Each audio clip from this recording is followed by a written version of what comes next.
We're really trying to take plumbing and heating engineers and gas safe installers on a journey from never seeing heat pump before through to being confident to be able to go out there and understand what their next sort of pathway is. And with the various speakers that we've got, we can provide all different levels of clarity, and then engaging with some of the suppliers and exhibitors that we've got at these events.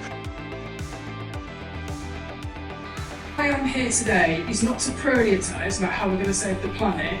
I'm here to talk to you about the backing and the opportunity that there is for this transition.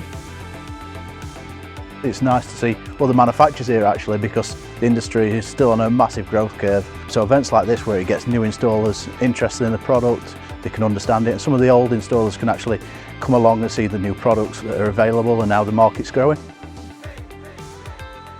I've found out a lot of information about heat pumps that I'm definitely going to explore a lot more into it, and hopefully get into installing heat pumps. It's just heating version 2.0. It's everything you do now, but just the next generation.